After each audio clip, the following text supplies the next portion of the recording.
All right, welcome back everyone. Just to be clear, I have no emotions. Hindi ako masaya, hindi ako bias. I totally have no emotions whatsoever with what's happening right now, which is, oh my goodness, this is it. Is this the trial of the century? And is Rodrigo Duterte basically going to spend the rest of his life in trial or in some sort of a first world Hague, Den Haag prison? Pag-usapan natin yan with our very special guest. Ayan na naman tayo.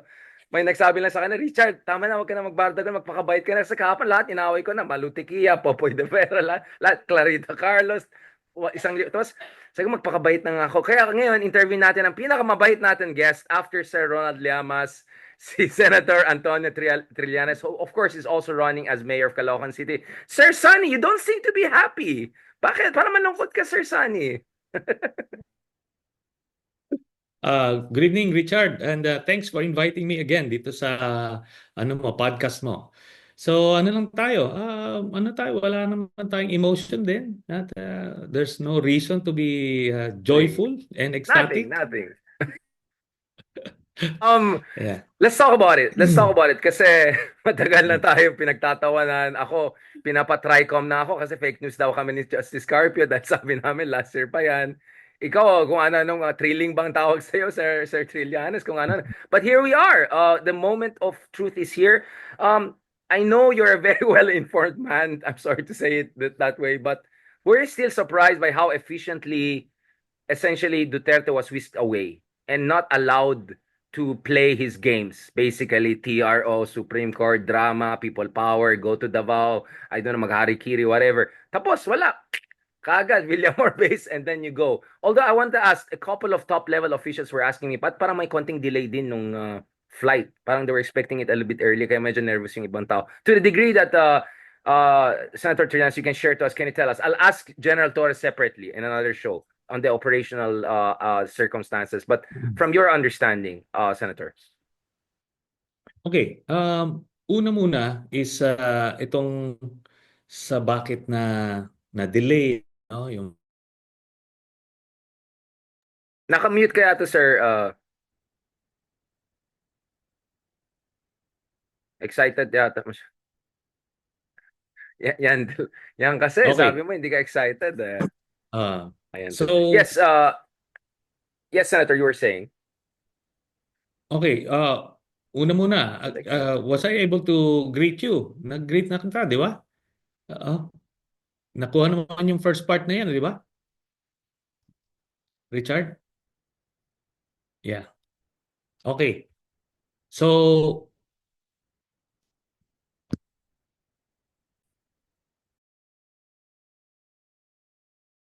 Boss Sonny, sir, I just came from gym. Apparently, it's in my AirPod. Okay. Yes, sir. Masyado tayong excited. Yes, please go ahead, Senator okay. Trillanes. Okay. So, anyway, regarding the delay dun sa take-off, from what ang kwan daw dito is kasi short notice yung pag-charter ng flight, and normally daw yung pagkuha mo ng mga clearances dun sa overflight, ano yan, it will take earliest 3 days, then a week. So ito talagang na-rush yung pagkuha ng clearances, and it took that long. Hindi naman, sabi nga nila, hindi daw yan parang Grab na ibubook mo, then off you go. Hindi, it's not that easy. So in this case, kung pupunta ka ng Hague, maraming dadaanan na bansa. So you will have to get clearances for each of those countries. And yun ang nangyari na delay. Pero yung sinasabi mo do sa first part of your question regarding the efficiency Yes, of seamlessness, the I would arrest. say. Okay. Um Again, from what I gathered, ano lang ito, parang a series of fortunate events. Ano?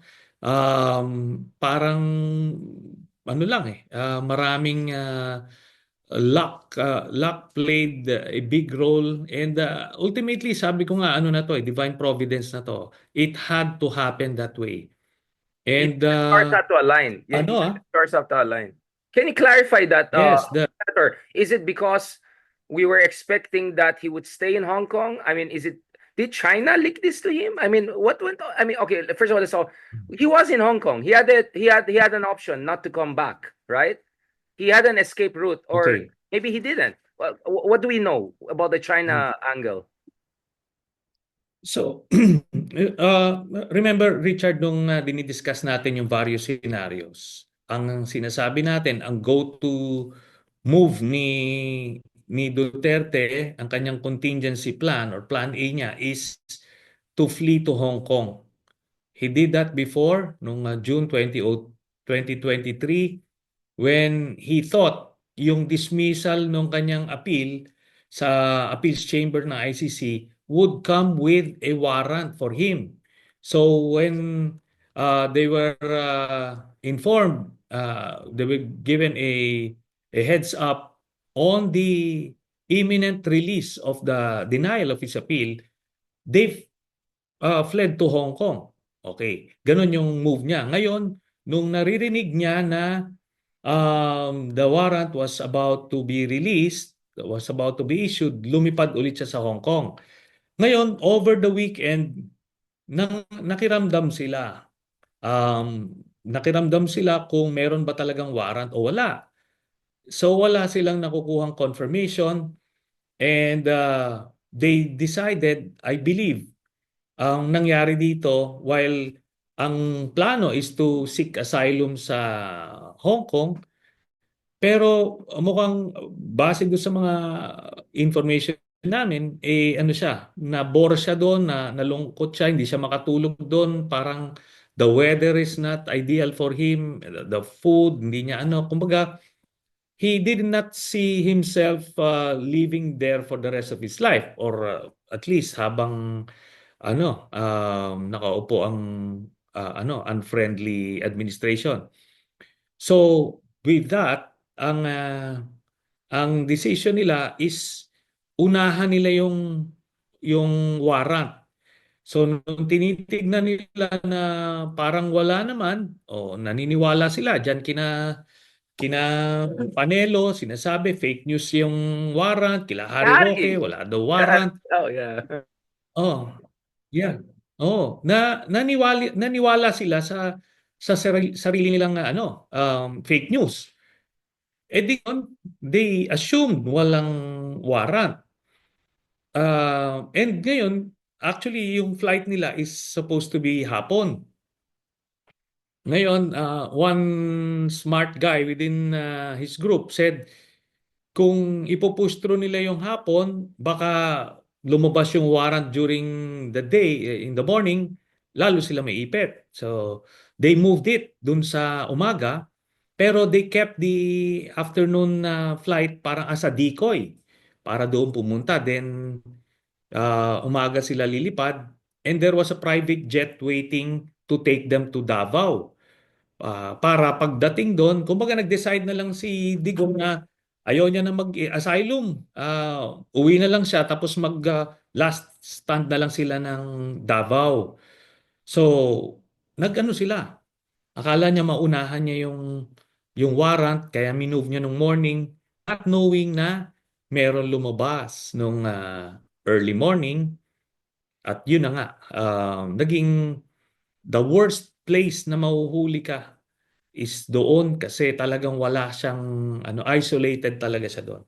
And ayun, a series of fortunate events, pero behind the scenes marami pa ring mga mga glitches, tsaka pero naman na overcome naman, at eventually na turnover na siya. So, was this hubris? Was this Colambong? Ano daw sabi ni Sir Ronald, yung na-miss daw niya yung Kulambo. tinutulugan niya The or mosquito net. something? Yeah. Oh, hubris. Hubris Hubris is talaga. one, kasi pero iniisip niya, he actually thought that there was no warrant issued yet, kasi yun ang inassure sa kanya ng mga moles niya sa Marcos administration, yung kanilang mga connection sa mga different agencies. Yun ang sinasabi. Nobody had a copy of the warrant. So, and probably they assume na kung meron man silang red notice sa Interpol, kung mag-pass sila ng immigration sa Hong Kong, mafa-flag na kagad sila. Then they can now seek for asylum.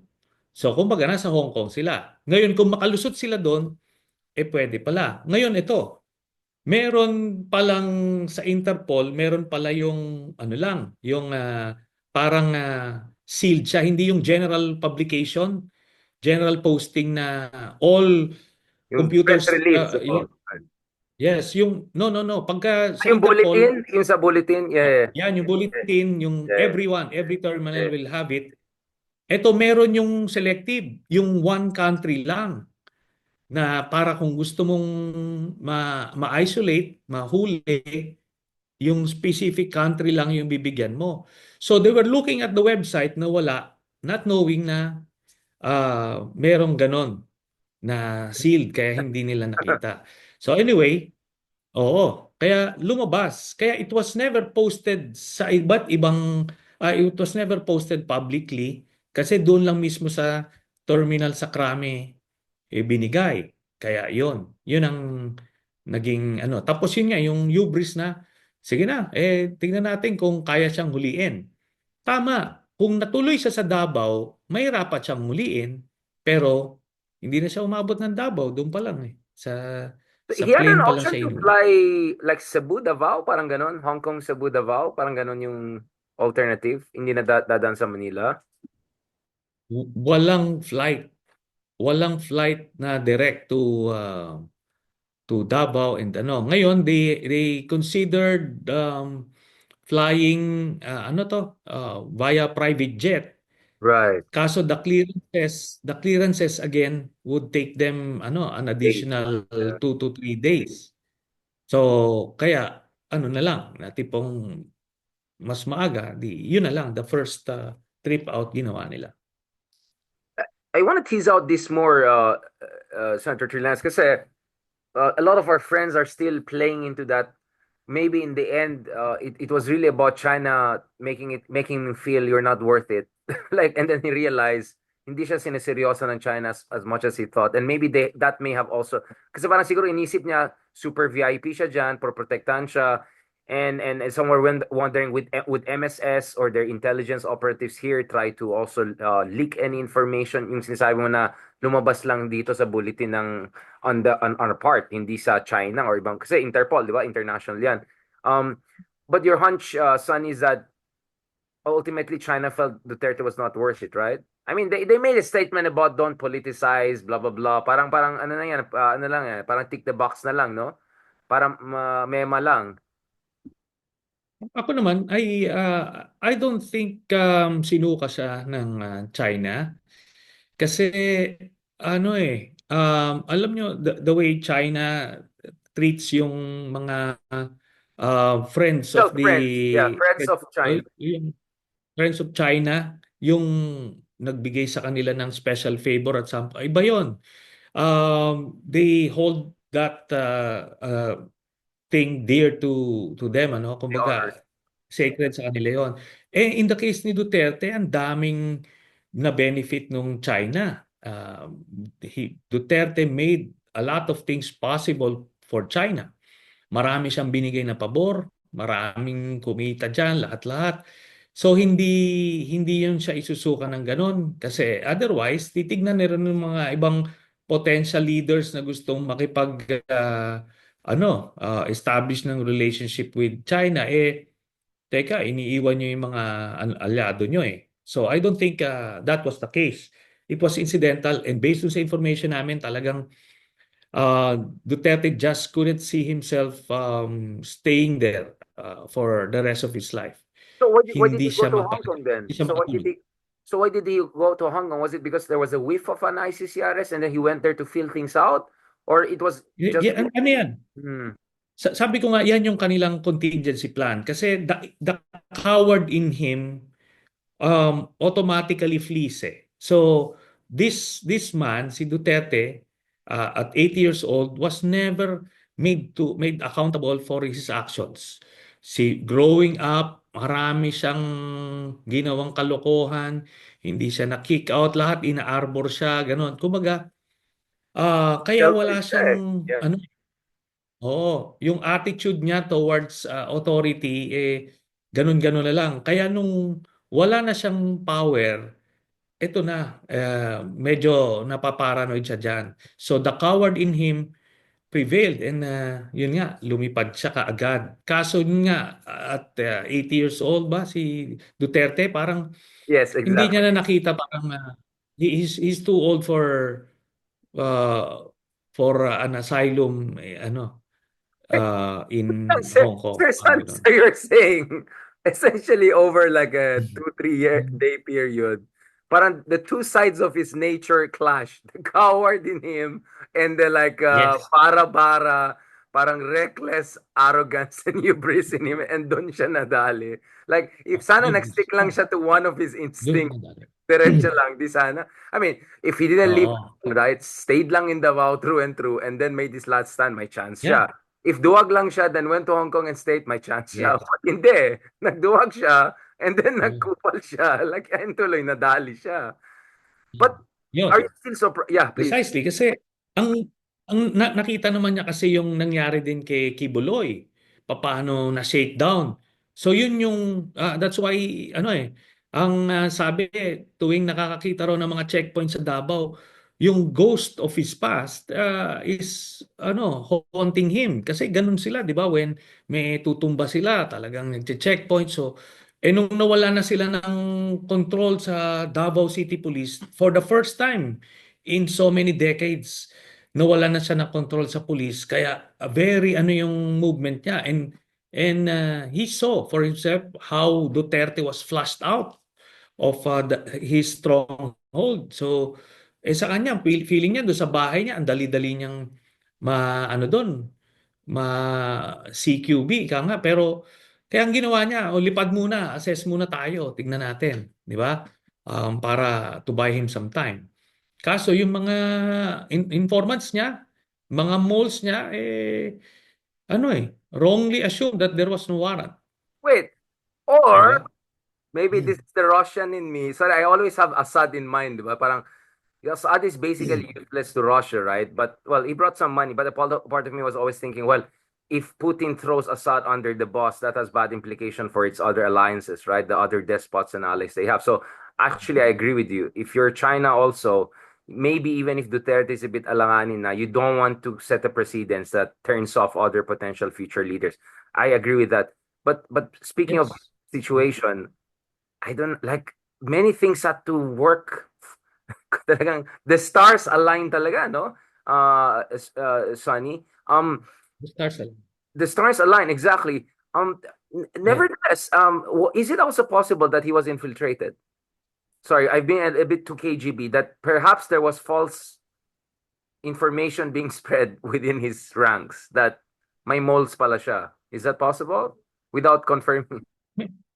May moles from both sides. Kasi remember, maraming mga politiko na may dual alliances. Kaibigan nila si Duterte, and yet kaibigan din nila si President Marcos. Kumbaga, may ganon sila that they can play both sides anytime. So ang problema, yung mga moles ni Duterte sa Marcos administration, wala talagang nakuhang hard copy ng warrant. Kasi ina-assume nila if there was such a warrant, they should have seen it by now. So that was the wrong assumption. Di ba? Tapos yung kanilang hubris, itong sila Harry Roque, sila Panelo, fake news yan, wala yan. Ganon, ganon. So alam mo yon, yung they brush it off dahil sa kayabangan nila, ganon. Then, Bravado, ito the yung bravado. ultimate bravado. Then yung ultimate bravado, and for that matter, more than bravado, it's underestimating BBM, yeah. the resolve of the Marcos administration, na they won't dare, parang they won't dare arrest me. Parang they will just bully their way into their crowd, tapos sige, challenge you to arrest me, parang ganon.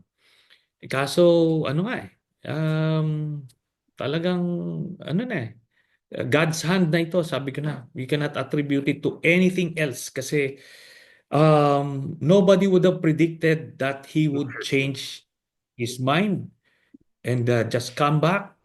And nobody would have predicted that he would change his flight to the morning flight.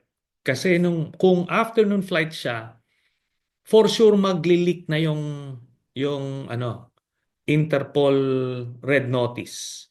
At makakarating na sa kanila, hindi na siya talaga tutuloy. Pero nobody got a hard copy nung morning. Because they had to leave Hong Kong early morning. Mm. Yeah, grabe, no? So many things had to fall into place for this to happen. But the more I talk to you, Sonny, the more is actually this. Ako, on the record now, kami ni Ed Lingaw, we had a debate with si Ronald, no? Sabi ko, babalik yan si Digong. I just don't see him committing political suicide. Kasi if he stayed in Hong Kong, imagine how bad it would look. Like, basically, nasa China siya, which is the most hated country in the Philippines na external power. And then from there, ano yung authority niya, di ba? And then expose pa rin yung family niya. Parang, if you're him, might as well just, take your chances. And if historical you feel you got away with it and you've been getting away with saying everything crazy over the past 2, 3 years, I kind of get it. But let's not forget, no, Sonny, and I think this will be relevant. Remember yung mga replacement naman ginawa nilang ng 2022 elections and then purong sumablay-sablay yung nag-VP si ganon, tapos nag-Senate siya. Remember, they try to replicate yung surprise element nila, tapos sobrang sablay, yung si Bato nag-register, and then si Sara. Mhm. In the end, BBM just came in and ate their lunch, right? So feeling ko, we already Yeah. saw signs of that, na medyo talagang, actually, they're not as sharp as we think. And they haven't also realized that actually they're a little bit behind the curve now. But what you're saying is that they also believe their own BS, Mm. basically, no? They're all, this Yes. whole weak leader, kuting yan si BBM, Ah, conflict avoidant yan si BBM. In the end, they bought their own BS, right? That's the number one mistake in politics, to buy your own BS. yes, I agree, Pero yung sinasabing alam niya na yung may warrant tapos pumasok pa rin siya. Ano naman 'yon? That's BS kasi when they were planning, meron din sila mga contingencies in place eh. Ando doon na nga yung private jet papuntang Davao, ando doon yung mga entourage nila Bongo waiting sa parang sasaluhin na sila. Parang they had their own contingency plans. Pero sabi mo nga na uuwi yan, bad luck yung if he would stay there, hindi niya consideration yun actually. Yung bad luck siya sa China na pagka-asylum, ang talagang lumabas is hindi hindi lang siya makatulog, parang Comfort zone. namamahay siya, hindi siya Comfort. oh, He hindi told siya na, ano siya, yeah. oh. Tapos he's surrounded by yung mga MSS, yung mga Chinese Yeah, security those guards, people. yeah, So yeah. oh, he felt unsafe. He felt paranoid. Kumbaga, he didn't feel at home. That's the bottom line. Tapos, kasi kung ano dyan, knowing what happened to him now, would you think he would do it again? No, he would take that asylum any day than what happened to him now. So, yun. Kaya masasabi natin, talagang caught off guard sila because of wrong information. The moles, their moles fed them wrong information. Yeah, their bravado, their hubris, uh, kumbaga bolstered their decision to come back and kumbaga try to outrun the issuance of the warrant. Tapos mag-stronghold sila sa Davao. Kumbaga, yung character flaws nila did them in eventually. Yeah, you're right. I mean, it caught up with them. I think that's basically it. Lahat ng mga ano, Yeah. it caught up with them. The hubris, the folly. I mean, seriously, Panelo is the best you can do. Harry Roque is the best you can do. I'm not sure. I mean, parang mas magulo pang buhok ni Harry Roque kaysa sa akin ngayon eh. Pag nagano na siya. Like, sobrang, JV yung team niya, di ba? Like, parang, it's such a sabog yung team niya and all. But, I was looking at the face of Bongo and the rest. Parang shell-shocked sila, no? Sonny, parang I think they were really Yeah. surprised. Oh wow, he's in Villamor. Oh, I cannot even get the like I never saw yung ganyan yung mukha ni Bongo na parang Wait, what? Parang ganun yung mukha. What? Okay, ito yung mga assumptions nila. They thought that they could have access. Hindi nila ini-imagine na ang airport being a public utility structure, pwede yan i-control for national security purposes yung access. Dinina yung access nila, kinancel yung access nila. They can't demand entry. Wala yung papakita mo yung badge mo, senador ka o si VP Sara, VP siya. No, you cannot enter because this has been kumaga naging security zone siya. So nobody can enter. Hindi nila napasok na factor in yan doon sa picture nila. They thought they could argue their way sa Supreme Court by time, TRO, ganon-ganon. Um, Marami silang hindi nila alam yung short walk from the airplane to the past immigration was talagang actually an eternity, no? Hindi nila nakita 'yon. So Pero yun na nga, oh, yes. So there is a credence to the Colombo theory after all. I mean, this is what happens Yeah. when you rely on the whims of one man, not necessarily in his best shape, di ba? In the end, it caught up with them. To what degree should we also give credit to, again, I know there were many other people behind the scenes doing their job. I don't want to also overdo it. But in fairness, General Torre was still front and center. I think he took some punches literally, no? From Hanilet and all. Yeah. Like literally, right? And ito, I think what is commendable to the PNP and how they handled it. Siyempre, credit to General Marbil and General Torre. Sila nag-ano nito, nag-execute nito and inano nila, inobserve nila yung due process and nirespeto nila yung human rights ni Duterte. Binigyan nila ng respeto. They handled it with care and they were transparent. Naka-body cam sila. Talagang binibidyohan nila all the way parang pakita na he was treated well. Yun yung maganda rito kasi part of that, very symbolic kasi in a way redemption ito for the PNP. Kasi di ba giniba ni Duterte yung imahe ng PNP na parang naging part of the killing machine. Kahit na Is it maliit a lang naman personal yung militia? It segment looked ng like a personal militia. I mean, like, yes, oh. So, ano to? Pero although mga 5 to 10% lang naman yung mga tiwali dyan, pero nadama yung buong PNP as an institution. Pero ito na ngayon, it's a redemption to them. And yun na nga, maganda talaga yung kaya nobody could question it na parang inano siya, minanhandle na old man, hindi. Kaya yun na lang yung pinapakita nila na nakahiga siya sa couch, na may oxygen na hindi naman nakadikit daw sa tank. Yung mga suddenly appeal to pity. And ultimately, ang pinakang ano dito is the strongman image. Ito yung siya yung ano symbol of strength of the whole Duterte base, Duterte camp, and yung the source of funds nila. Kasi siya yung nagsa-sign off na bigyan mo to, right. Siya release yung to. administrator pa ni Oh. Kibuloy, di ba? Yung kay OGC, compound. Hmm.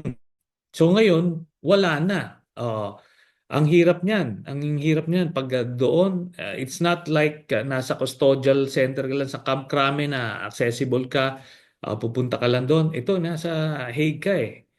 May time lag diyan. Tapos yung visiting hours diyan, very strict. Tapos, syempre, you cannot talk about anything foolish there habang nandoon ka. So marami ng maka-cut off na siya.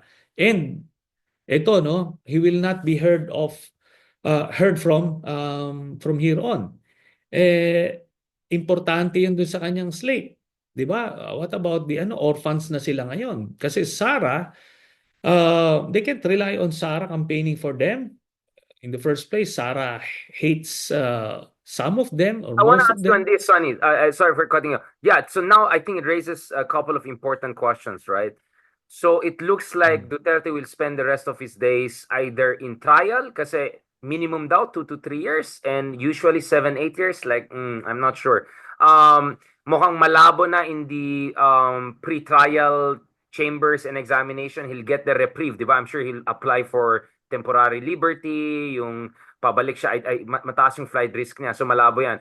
So with that situation, who is the next in charge right now? Because it looks like Bongo and Sara once again are jockeying or jostling for that position, right? At hindi klaro yung line of succession now.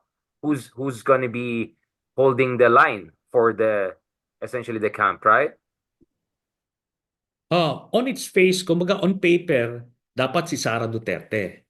Kasi si Sara Duterte has practically zero leadership skills. Kasi she's whimsical, she's temperamental, di ba? Kumbaga, ano to, mercurial ang personality niya, and she hates um, unsolicited advice. Kumbaga, ano niya she's bad at relationships with the other people. So, tapos ngayon nandoon siya sa tatay niya. Physically wala. Then another unreliable is si Pulong. Kumbaga, in the first place, kaya si Sara ang ginawang mayor even though she's younger than Pulong, kasi yun nga may character flaws, bigger or more character flaws than Sara. So ngayon, ito naman si Bongo, ang problema kay Bongo, he doesn't really command respect kasi ang strength niya emanates from Duterte. So without Duterte, Derivative yung authority niya. papa, Derivative authority, yes. yes, oh. Kumbaga ano lang siya she's just an alter ego. Pero wala na Wala na yung principal niya. And ito ngayon, ultimately, whoever would foot the bill, siya yung in charge. Is he ready to foot the bill? Ngayon, isa ring ano yan, may kakulangan din sa leadership skills yan kasi hindi naman siya, he never led anything. He was just given instructions to pass on to people. He's just parang, ano ba to? Siya yung gatekeeper, ika nga. Yun lang ang naging Yeah, role niya. yun nga yung exactly. More of a gatekeeper but not necessarily heir apparent, right? So, may Yeah. battle of succession ang mangyari ngayon. So, Sara Duterte has now flown. She's now in Den Haag. Per the news I saw kanina, among others, so confirm na yan. Does that make Sara Duterte more vulnerable or does that give Sara Duterte some sort of a chance to rally support and all? Daughter is Definitely there more. to be with the father, blah, blah, blah. I mean, the whole drama, ganun. Okay, ito yung effect nung arrest sa general public, titignan pa na natin yan. Let's say 2 weeks from now, doon natin makikita. Then we conduct a survey, makikita natin. Kasi yung mga initial expressions of outrage, compared to EDSA Tres when President Estrada was arrested, grabe yun. Ang expression ng outrage noon talagang sobra. Daan-daan libo ang nagmass up sa EDSA in disgust. Ito mga pockets, no? There are pockets of rallies sa iba't ibang areas sa Mindanao. Pero sabi ko nga, hindi natin pwede ma-underestimate ito. Kasi in this day and age, things can just snowball Kaya kailangan vigilant din yung Marcos administration. They're just fortunate na hindi Luzon or hindi Metro Manila ang baluarte ni Duterte. Kung yung baluarte niya, yung Davao City is nasa Metro Manila, ibang usapan ito. Pero ando doon kaya yun yung ano sa kanila, lucky break nila. But it doesn't mean that they can rest on their laurels. They would have to keep on fighting it out dun sa communications airspace. Battle for narratives na to. Pagandahan ng narratives. Itong one hand, yung technicalities niya labas sila, kawawa, kinidnap, ganyan, sovereignty, etc. Itong the other, kailangan ilalabas nila unang-una that the arrest was proper and it was well-deserved. Pakita nila yung mga krimen ni Duterte. Pakita nila, i-review nila yung mga public speeches ni Duterte na minumura niya yung mga mahihirap, minura niya yung Diyos, minura niya si Pope. Kumbaga, i-revive nila ito so that the people will relive that those dark years na tipong they were living in fear na ganito pala to, di ba? So, Pero me, yan. wag na Ha? tayong dalawa. I think we have seen enough. I've seen enough of Duterte, to be honest. Oh, But nung umalis na siya, parang sabi ko, officially Duterte, tapos parang may tornado typhoon is out of Philippine area of responsibility. Parang ganun yung pinost ko. Like, biglang palakpakan lahat. Sabi, grabe talaga mga tao. Ang dami daw umiyak nung oh, firm na talagang dumiretso na. Now, I don't know, son, if you saw you saw the meme na andun yung picture ni Camille Villar na have a safe trip po. Diba? Na, alam mo yung meme na yan, di ba? Kasi every time may yeah. Yeah. DPWH project ng Duterte admin goes wrong like Isabela. Sabi niya, kaya pala may ganun si Camille. Ang sama talaga ng mga tao. But I was worried, baka mamaya No. ma-interdict pa yan, baka Yeah. may mag-suicide pa. Naka-mute ka, Richard. Kanina I was worried, baka mag-suicide. Naka-mute ka. Oh, now can you hear me? Can you hear me Ah, now? yes, Yeah. yes. Well, yeah. Actually, maraming challenges, no? Maraming challenges. From what I heard, nag-attempt pa silang mag-seek ng asylum sa Dubai during that layover doon. So gusto nilang they wanted to look for a way to na bumaba kasi yung mga airspace clearances doon from Dubai to the Netherlands meron pang one or two na hindi pa nakukuha. And ang sabi mga several hours to a day pa ang labas. So ngayon Oh, nakita yeah. nila and so nag-attempt sila. They actually attempted. Buti na lang magagaling din yung mga crisis managers doon sa ano overseeing itong na to. So, Kaya hindi no let up until grabe, the no? last minute. Parang Netflix talaga to. Netflix, no? Every talagang grabe. Parang pwede may GoPro yan. Yeah. No, I want to ask about this kasi, Parang reverse no Argo, ganun. yeah, exactly, grabe. I mean, Parang reverse no Argo. I know, grabe, Oo. grabe. Reverse, parang, in this case, you're getting the bad guys out. Sabi nga ng Argo, di Wow. ba? It's so crazy, it might work. Di ba? Yun yung sinabi nila. The plan Yeah, is so crazy, it might work. Ito, it's so crazy. yeah. This Came might back. work. It was crazy. No, It came back. Yun ang, Hollywood. yun ang ibang Argo na yan. Hmm. I'll make a joke out of that soon. But, Sunny, before we go to the victims, which is the real issue, because you were a part of the communications that was filed, I want to discuss slightly Matabato, Las Canas, lahat ng mga tao na tumulong for this moment to happen. Can I slightly talk about the broader geopolitical implications? Because ako immediately, practically in all my international interviews, sinasabi ko, eto na lang sigurong big catch ng ICC for the foreseeable future, if not their biggest catch ever, right? Malabo yung Afghanistan, nasa kuweba yung mga yan.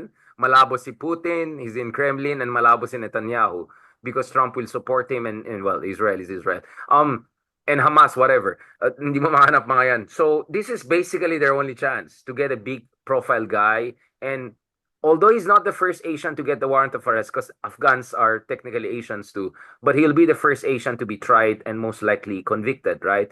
If things go as they are supposed to go. How big is this for ICC and the rules-based international order? And were you surprised that US, parang wala pang statement ng US, may, kasi syempre yung US anti-ICC ngayon because of Netanyahu, di ba? Pero parang, kasi, Sonny, I'll tell you what, it was so funny. We were all watching what will China say, pero lahat ng mga DDS tinatag si POTOS. POTOS Donald Trump, JD Vance, Elon Musk, save Duterte from globalist ICC, BBM International. I don't know if you saw that. They were asking help from Yeah, Trump. Nagfeeling Netanyahu sila. I mean, how important is that part of the crisis management to make sure US at the very least just doesn't say anything, considering kalaban ng US ang ICC ngayon? Okay, unang-una yung sa ICC. I think this is the perfect time for them to have hindi lang yung warrant kundi an actual arrest na ito na kumbaga you'll earn your keep. Kasi si Duterte is the poster boy of a tyrant committing or who committed crimes against humanity. He is basically the reason why ICC was created. Ito yun, siya yun. Siya yung epitome ng isang war criminal na Warlord. na Warlord. nag-oppress or warlord. So yan yun. This is good for them. Kaya they are determined to see this through. Ngayon, maganda rin kasi talagang manu-neutralize yung political uh, projections sa kanila about yung warrants of arrest kila Putin, sa Netanyahu and others. Parang may geopolitical doon aspect. Ito wala. Ito yung talagang neutral from a relatively kumbaga moderate na politically moderate country. Ito na ngayon, 'di ba? Lumabas. So, okay, that's good for them. Ngayon yung sa naman, yung sa side ng US so far. Anyway, I believe it was no, may mga enough signals naman na yung US to begin with na yung opposition nila sa ICC is limited to the Their ally lang. Israel case. Just to their ally friend. Oo. Oh, just to their allies. So, kuhan ngayon. And while ally nila yung Pilipinas, alam nila na pro-China si Duterte. Ngayon, um, sinasabi nila, ini-encourage lang namin everyone to do the same. Kaso yung EU, especially now with the split nung transatlantic alliance, ito, parang na-bolster ulit yung standing ng ICC kasi they now have EU solidly and firmly behind them at they want this case. So ito yon. It's going to be a well celebrated case. Now, yung iano ko lang to, no, yung sa Please. na-mention mo kanina about yung legalities, di ba?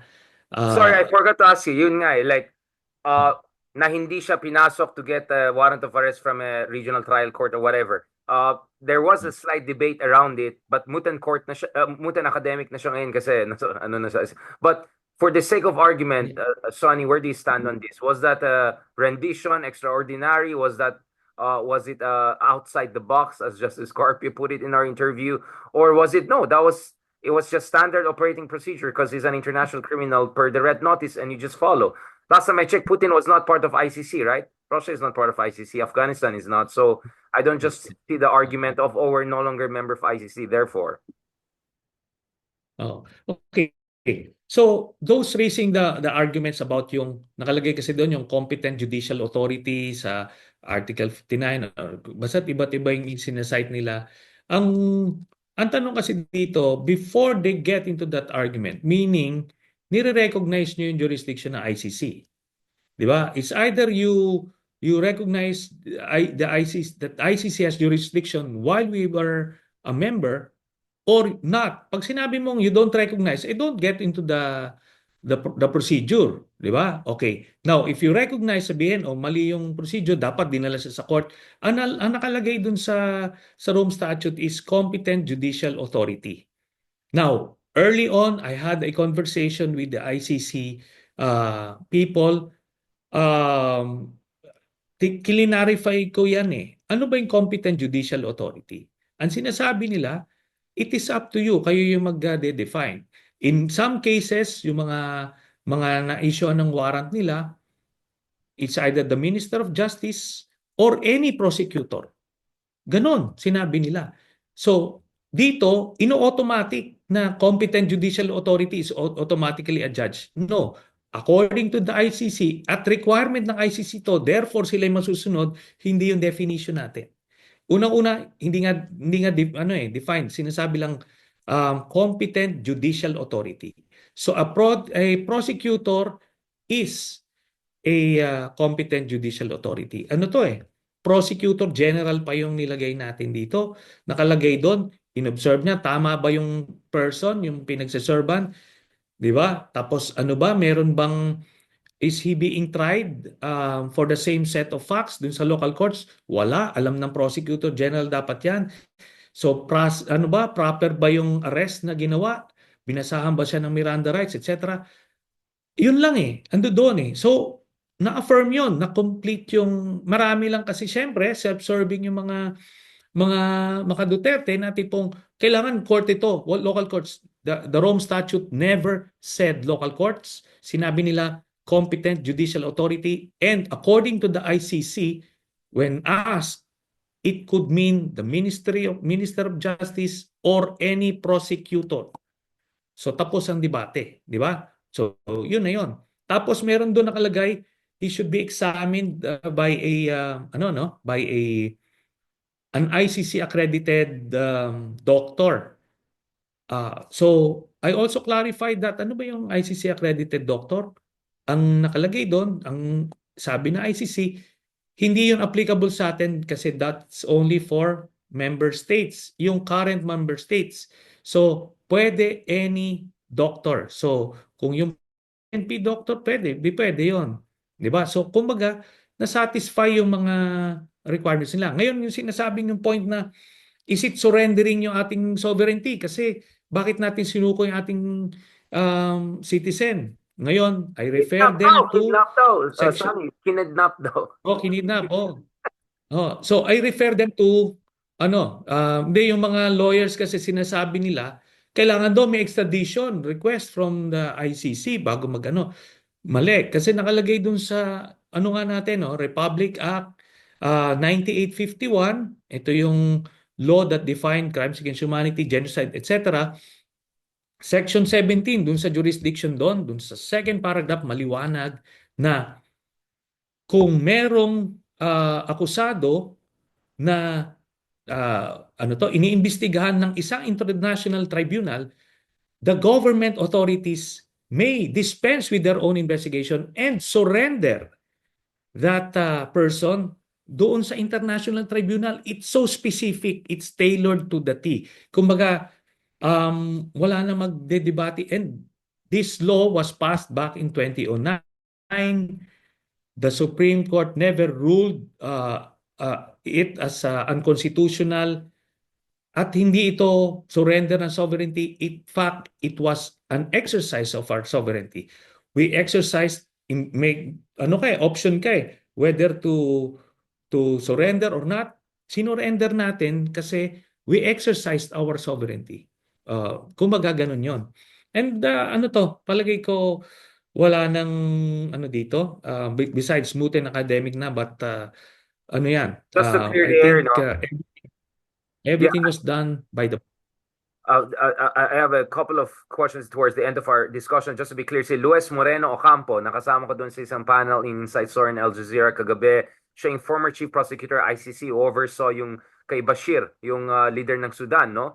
Back in the day, he made it very clear the only authority to decide on these questions are the judges on International Criminal Court. No one else. Philippines Precisely. court can do nothing else. He just dished it out like, no, it's over. He's a criminal. He's an international. He should go.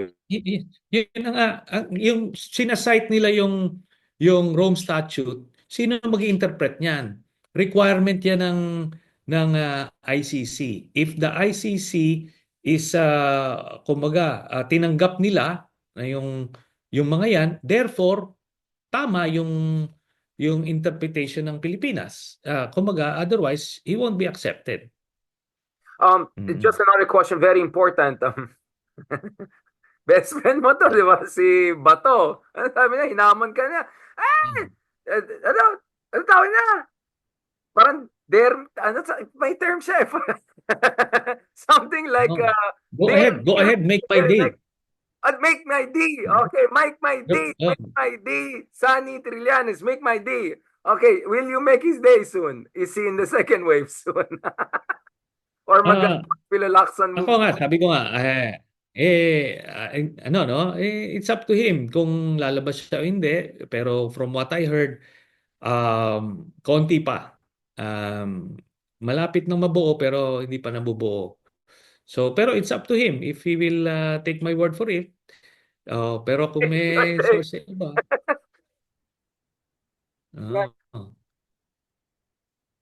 yan. Oo. Sabi niya, go ahead, make my day. My idea. So Hmm. his day will come soon. The right things are coming. Siguro baka gusto Yeah. niya check ng Colombo rin niya.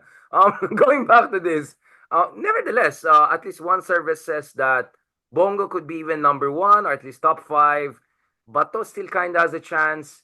How do you see this affecting the elections or should be affecting the elections in terms of battle of narratives? Because as we speak, for the past 27 hours, I've been trolled like crazy, tinitwist yung words ko na parang naano ko daw yung Mindanao. And I know, sabi ko, baka ang talagang plano ngayon is, kumbaga, to portray this as if this is not only attack on Duterte, it's attack on all of us from Mindanao and marginalized people. Parang ganun na yung narrative ng DDS ngayon eh. Yung parang Mindanao, rise up, this is parang ano betrayal of us, parang binastos yung ating the son of Mindanao. Yung ganyan ng narrative eh. Ako may sinabi lang ako na may mga regions sa Mindanao na medyo lower human development index ganyan. They made a lot they're in that weaponization mode eh. So should we worry about the kind of maybe not malawakan na nationwide but at least in Mindanao and some regions medyo manggugulo sila ng konti yung mga DDS?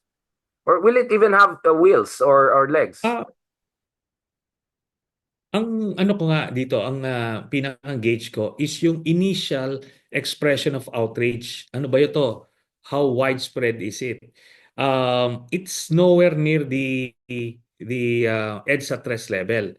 Pero it's not necessarily na tipong okay na, relax na tayo, let's be complacent. No, kailangan pa rin i-convince, sabi ko nga, battle of narratives na to, the narratives na kailangan manaig is Duterte is a criminal.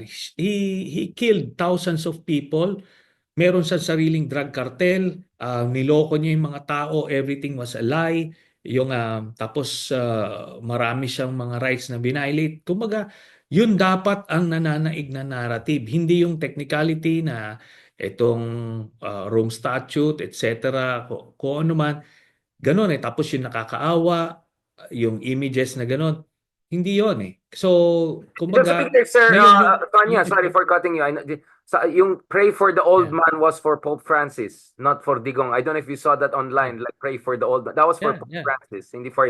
But to be serious Mm. about this, actually, we seriously, of course, pray for the Pope Francis. We love Pope Francis, but seriously, also dito, Sonny, I want to ask you, gaano kahalaga na marinig ng tao nung boses ng mga tunay na biktima? Halos di ko narinig ng boses nila. I'm talking about literally. Nabasa ko yung libro ni Patricia, nabasa ko yung mga interviews sa'yo, nakausap na kita, nakausap ko yung mga abogado. Pero sa totoo lang, Sanya, even as a journalist, even as someone who's been following this, writing on this, parang kapos na kapos ako pagdating sa coverage. I don't know if you watched that movie in 1985, yung sa Desaparecido sa Argentina, when they interviewed yung mga victims sa public TV and sinabi ng mga babae ni rape sila, sinabi ng lalaki na torture sila, nag-turn yung public opinion eh.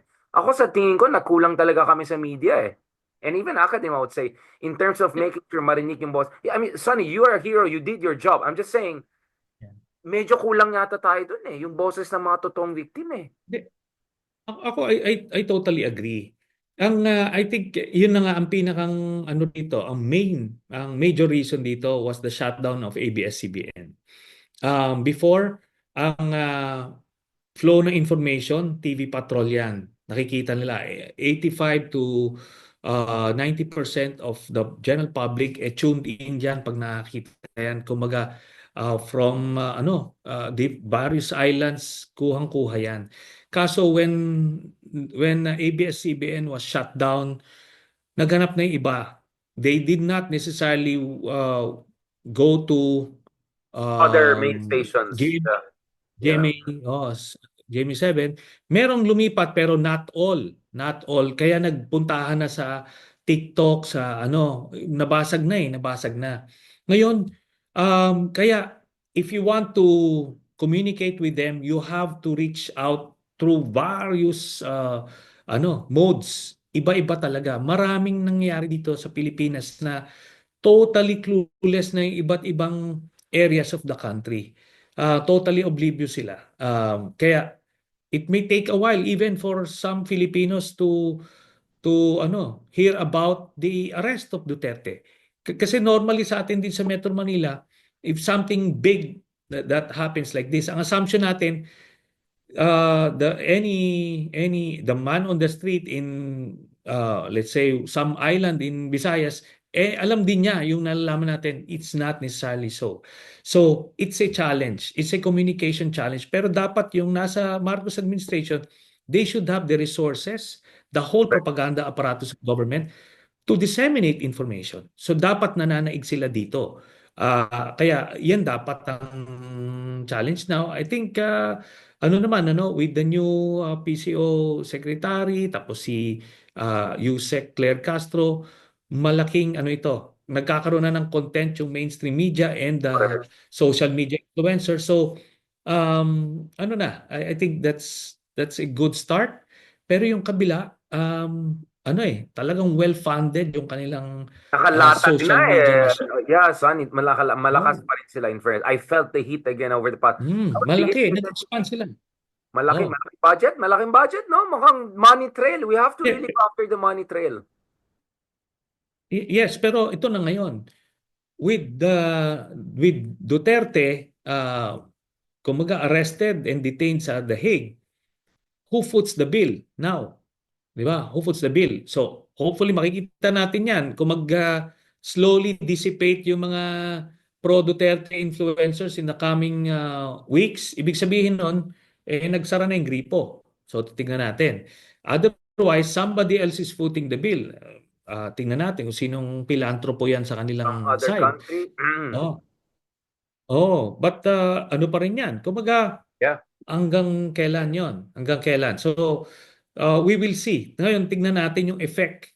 Ano ba itong arrest na to? Is this a game changer for the Duterte camp? Will it favor them? So, kumbaga, ano muna tayo dyan? The verdict is still out there. Yeah. Ngayon, kukunin natin. Oh. Yeah. Anuhin muna natin. Siguro mag-percolate yan within 2 weeks. Tapos mag-snapshot tayo, makikita natin kung ano yung impact. Yeah.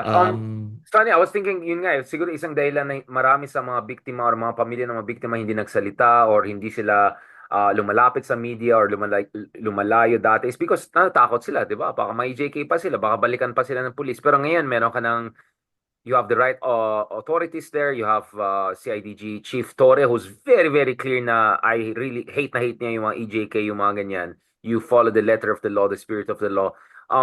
Do you think there should be a coordinated effort whereby journalists, content creators like myself, for instance, we can go and interview these people with the protection of police para hindi rin natatakot yung mga biktima or something like that? Or at least with assurance na there will be no undue interference by people who could be implicated. Kasi naturally, the next step would be dapat may investigation of other police officials, yung mga scalawags na involved din sa mga EJKs. Yes, for sure. Dapat no let up yung pag-pursue ng mga iba't ibang mga perpetrators sa hindi covered ng ICC, pwede silang ikasuhan do sa 9851.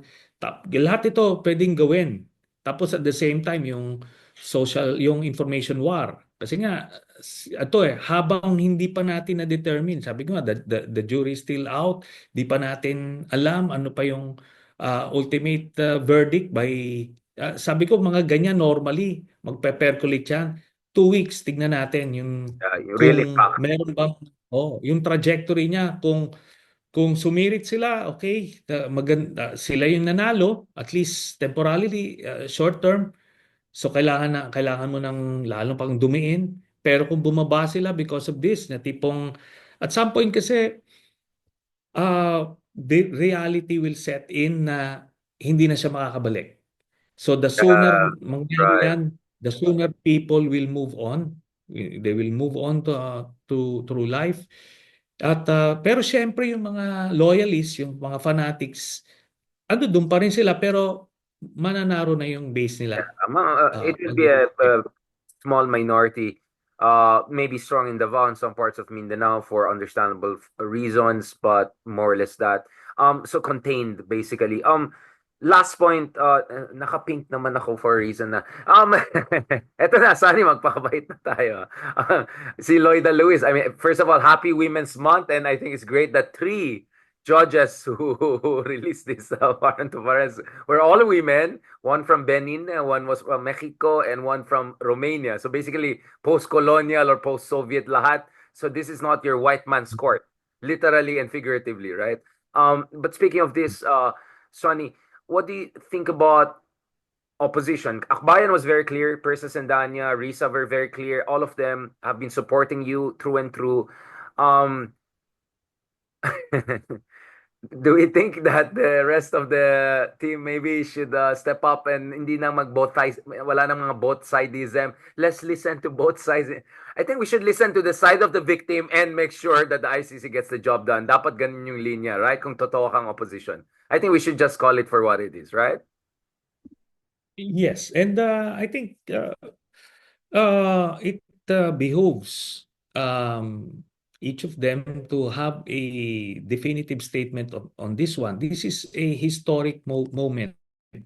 Ano ba? Ano ba ito? Hindi naman pwedeng parang as if this didn't happen. Di ba? Ano ba? Ano bang sentimiento nyo talaga? Syempre, di ba? Tignan natin. Pero at this point in time, there are no assumptions. We cannot make assumptions. Kasi I don't know if you're quiet na ganito kaingay, everybody, alam niyo may nagse-celebrate Nagpa-private celebration yung mga groups of people just because na nakulong si Duterte. Ganun ka ano to, ganun yung feeling. Doon naman sa Mindanao, nagluluksa naman sila, talagang they felt feel really bad, nagiiyakan. So this itong mga political leaders saan tayo, di ba? Pero yun na nga, siguro talagang the realities of campaign politics mas nangingibabaw, it's up to them. Okay na ba yan? Medyo Yeah, behave yeah, na, yeah, sagot yeah, na ba yeah, yun? yeah. I think I was okay. So, just to have an electoral thing, Sonny, paano Yeah. yan? You are in the middle of a race pa rin, but at the same Yeah. time, you are also the hero of the moment. I'll give it to you. Actually, mommy ko nag-comment siya, parang ang gwapo nila Sanya at saka niya, no? Yung picture niyang dalawa. Was that an Armani suit? I don't know. Yeah. I don't know. I cannot not notice. Parang ganda ng suit niya, yung blue navy. Sino bang tailor niyo? Pakitext sa akin mamaya. You look amazing. You look amazing. God bless you. Dalawa kayo Yeah. ng beshi niyo. Obviously, you feel special about it. Again, I understand Caloocan is a different race and all, but since last month we talked, Sonny, how is the race going and how are you feeling about this race? Balita ko kay Nograles medyo nag-tighten na sa Davao. I don't know if I can trust some of these surveys, but especially now, suddenly the vice mayor race is also important, no? What do you think? What is your sense of the Caloocan race and its implication? Okay, ikwento ko lang Richard. With the arrest of Duterte, Carlo Nograles can actually file for a disqualification case against Duterte. And ano yan, kasi for very valid reasons, hindi na siya makaka-serve. So, made-deprive din yung taga Davao ng mayor. So, pagka tinanggal siya sa balota, you have Carlo Nograles as the new mayor. Otherwise, kung hindi siya ma-disqualify and for some miracle na nagkaroon ng outpouring of sympathy, manalo pa rin siya kahit wala siya dito physically, then magkakaroon ng vacancy sa mayor, the vice mayor now will assume, and that is Baste. So I think Carlo Nograles should file that disqualification case. Now, anyway, doon naman sa Caloocan, alam nyo, maraming maka-Duterte sa Caloocan. In fact, yung mga leaders namin on the ground, talagang nag-iyakan din sila. Pero ano sila, they're still for me kasi alam nilang iba Iba yung situation nila. Ito yung gut issues. These are the day-to-day problems, day-to-day environment that they're living through. So it matters to them. It matters sa kanila yung kanilang political idol and everything, pero they can dichotomize yung dalawang mundo na yan. So anyway, ang Ang situation doon is yun nga, based doon sa last survey namin, nagta-tighten na. I was 45% nung last survey and yung incumbent mayor is 52. Though may tatlong undecided. So, and I came from 8% last year. So, I think that's a Big good jump. Yeah. upward trajectory. Trajectory. Yeah. So, ano yan? Pero sige lang, kayod lang. Wala pa naman tayo sa campaign period. Yeah. And if the campaign period tabla ng laban, I think ano na, medyo maganda. Wala bang option? Pwede isama mo yung kalaban mo sa ICC. No, I'm just kidding. No, but di ba marami rin mga EJK nangyari dyan sa Caloocan, di ba? Di ba kaibigan Oh, ni yes. Polong si ano, The yung ano biggest. mo, yung Polong, si Polong, No. kaibigan niya yung ano mo, di ba? Maybe, baka naman, may Mm, wave 3 ng ICC, di ba? I'm just saying, wala yeah. akong in-imply. I mean, I'm always saying, Sonny, after coup d'etat, that's your another option, just in case. But kidding aside, I'm sure, Sonny, no matter what happens, you are going to be at the center of Philippine politics in the best way possible, including at the center of Twitter wars along with yours truly. I'm glad to be parang Batman Superman tayo talaga eh. Toxic masculinity daw tayo. Grabe naman mga tao. Happy Women's Month and sabi ko nga Sunny, this is a safe space for you and Ronald to vent it out. Pero I'm glad na mabait ka. I think it's good moment to be mabait. Just before we close this, anong mensahe mo sa ating mga kababayan? Because not long ago may mga nagsabi na nawawala na silang pag-asa sa bansa natin, nadidepress na ibang I think even Lloyda Lewis, I mean, with all her support and love for the country, at some point umamin yata siya dun sa isang interview na pati siya parang nawawalan na siya ng pag-asa. I understand her kasi may US din siyang side, di ba? Na parang Trump and all. I'm sure she meant it in a sense of just a temporary despair. I know her heart is in the right place. But anong mensahe mo sa mga taong iyon? May pag-asa pa ba ang Pilipinas? And what should we do to make sure we get the best out of our democratic space right now and this historic moment sa ICC? Okay, they have to keep the faith, ano? Kasi nakita nyo naman in moments of despair, may mga ganitong bright lights, di ba? And these are just manifestations na ano pa naman, kumbaga talagang in this age-old battle between good versus evil, talagang nananalo yung good eh. So at some point may mga rectifications yan, may mga healing moments yan. It may not come as soon as you want it, pero it eventually always will, no? So ano lang, kailangan lang natin kapit lang and things will go our way at some point in the future. Ganon 'yan kasi I some people ask me saan ko kinukuha yung optimism na 'yan. Sabi ko, nakulong ako ng 7.5 years. You'll have to keep on hoping that one day you'll get out and eventually it did. Di ba? It came. So, gano'n lang yun. 7 na yan. 7 years yung hinintay natin tong ICC, 7 years sa'yo, 7 years si De Lima. Of course, yung favorite player natin si Cristiano Ronaldo, number 7. I mean, I know it sounds so insensitive, but there's something with this number 7, right? Like there's something decisive that happens every 7 years or something like that. Maybe I'm just being too numerologist or something about this. Mabuhay ka, Senator Sonny Trillanes. We love you. We support you. We really thank you. And sabi ko nga, whatever you want to say about BBM, whether it's indecisive or sabog yung press conference, at least magpasalamat tayo na may dalawang letter T. General Torre, Senator Trillanes. You two are giving us a lot of hope, and you two are among our favorites. Every time you're here, there's so much excitement about it. Mabuhay ka, Senator Trillanes. Magpahinga ka. And looking forward to catching up also in person for more Marites in person. I'm sure nagpakabait ka eh. I'm sure marami kang gustong sabihin na hindi mo. Let's just talk in person. God bless po. Talk to you soon, sir. Bye-bye. Bye-bye. Thank you. God bless po.